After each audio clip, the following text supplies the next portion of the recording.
สบายดีท่านผู้ชมติดตามข่าวต่างประเทศในมื้อนี้ก็มีข้อมูลข่าวสารเหตุการณ์ต่างๆที่เกิดขึ้นอยู่ต่างประเทศมานำเสนอให้ท่านได้รับชมและทำอีกนี้เฮามาติดตามกันที่ข่าวท่านพลเอกฟันวันหยางเฮ็ดเวียกกับคณะผักกองบัญชาการนครหลวงฮานอยวันที่6ธันวาคมท่านพลเอกฟันวันหยางกรรมการกรมการเมืองรองเลขาคณะผักการทหารศูนย์กลางรัฐมนตรีกระทรวงป้องกันประเทศและสหายเงวียนยุนงอกกรรมการกรมการเมืองเลขาพรรคนครฮานอยเลขาคณะผักกองบัญชาการนครหลวงฮานอยได้เป็นประธานร่วมการเฮ็ดเวียกกับกองบัญชาการนครหลวงฮานอย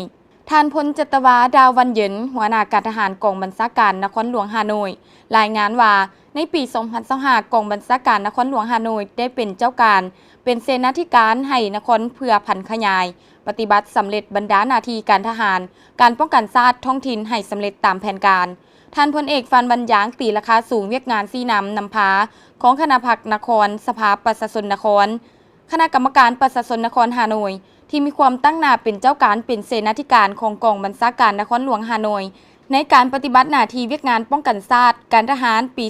2025และเรียกร้องให้คณะผักกองบัญชาการนครฮานอยต้องสืบต่อเป็นเสนาธิการให้นครเพื่อซี่นำพาปฏิบัติสำเร็จเวียกงานป้องกันชาติการทหารท้องถิ่นให้เป็นอย่างดีในระยะจะมาถึงสืบต่อก่อสร้างกำลังตามทิศยอดเยี่ยมกระทัดหัดเข้มแข็งยกสูงคุณภาพการฝึกแอบและความสามารถเคลื่อนที่เกี่ยมพร้อมสู่หบยูแห่งการหมุนไส้วิทยาศาสตร์เทคโนโลยีการหันเปลี่ยนดิจิตอลในการปฏิบัติหน้าที่พร้อมทางปฏิบัติเวียกงานขนขวายประชาชนก่อสร้างทาหบในจิตใจประชาชนอย่างหนักแน่นสร้างพื้นฐานปกปักรักษานครหลวงแต่ไกลแต่หัวที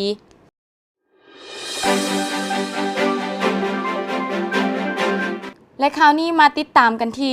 โดยสืบต่อแผนการเดินทางไปเยี่ยมยามจีนญี่ปุ่นและสาธารณรัฐเกาหลีตอนเช้าวันที่ 7 ธันวาคมกำปั้นหมายเลข 015 เจินหึงดาวกองพลน้อย 162 ฐานเรือเขต 4 พร้อมด้วยคณะปฏิบัติงานฐานเรือประชาชนเวียดนามนำโดยทานพันเอกพิเศษเวียนวิงนามห้องผู้บัญชาการฐานเรือเขต 4 เป็นหัวหน้าคณะได้เข้าเทียบทากำปั้นเคียวแข็งฮิโรชิมาเริ่มต้นการเยี่ยมยามญี่ปุ่นการเคลื่อนไหวพบปะแลกเปลี่ยนในขอบเขตการเยี่ยมยาม2ประเทศเวียดนามญี่ปุ่นครั้งนี้จะเป็นการประกอบส่วนพัฒนาสายพัวพันการร่วมมือมิตรภาพระหว่างกำลังทหารเรือ2ประเทศและการพัวพันเวียดนามญี่ปุ่นให้หลายขึ้นและการเยี่ยมยามจะช่วยให้นายทหารลูกเรือ2ประเทศมีความเข้าใจเกี่ยวกับประเทศประชาชนและวัฒนธรรมของแต่ละประเทศเป็นขวาเสื่อมต่อสายพัวพันการร่วมมือมิตรภาพอันดีงามระหว่างเวียดนามกับญี่ปุ่นกำลังประกอบอาวุธและทหารเรือ2ประเทศการเยี่ยมยามครั้งนี้เพื่อแนะใส่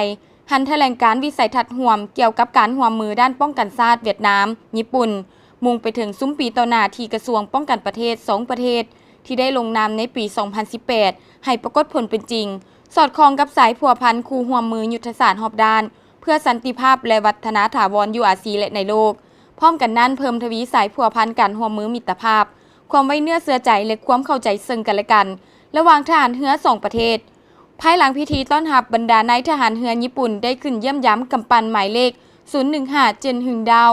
และแลกเปลี่ยนกับคณะปฏิบัติงานเวียดนามตื่มอีก